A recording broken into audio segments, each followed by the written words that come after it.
কালনায় 108 শিব মন্দিরে ব্যাপক ভিড়। শ্রাবণ মাসের বিশেষত রবি ও সোমবার বাঙালি অবাঙালি পুণ্যার্থীদের প্রচুর ভিড় হয়। আগের তুলনায় ক্রমশ ভিড় বাড়ছে জানাচ্ছেন স্থানীয়রা। প্রচুর ভান্ডারা খোলা হচ্ছে বিভিন্ন সংস্থার তরফ থেকে। বিভিন্ন সোশ্যাল মিডিয়ায় প্রচারের ফলে বেড়ে চলেছে পুণ্যার্থীদের সংখ্যা। বর্ধমান জেলায় বৃত্ত আকারে একটি মাত্র 108টা শিব মন্দির, যা সারা ভারতে কোথাও নেই।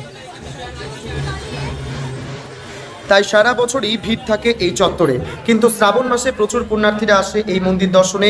লায়ন্স ক্লাবের পক্ষ থেকে পুণ্যার্থীদেরকে পানীয় জল, জিলিপি, সিঙ্গারা, প্রসাদ বিতরণ করা হয়।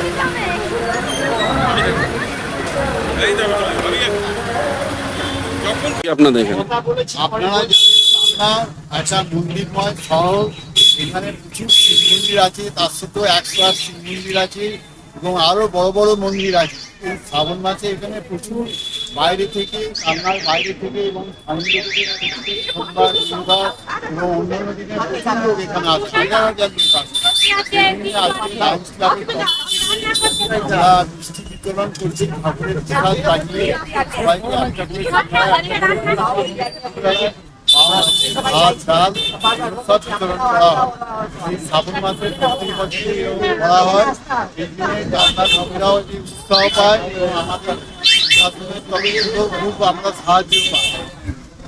এই কথা বলে আমি আমাদের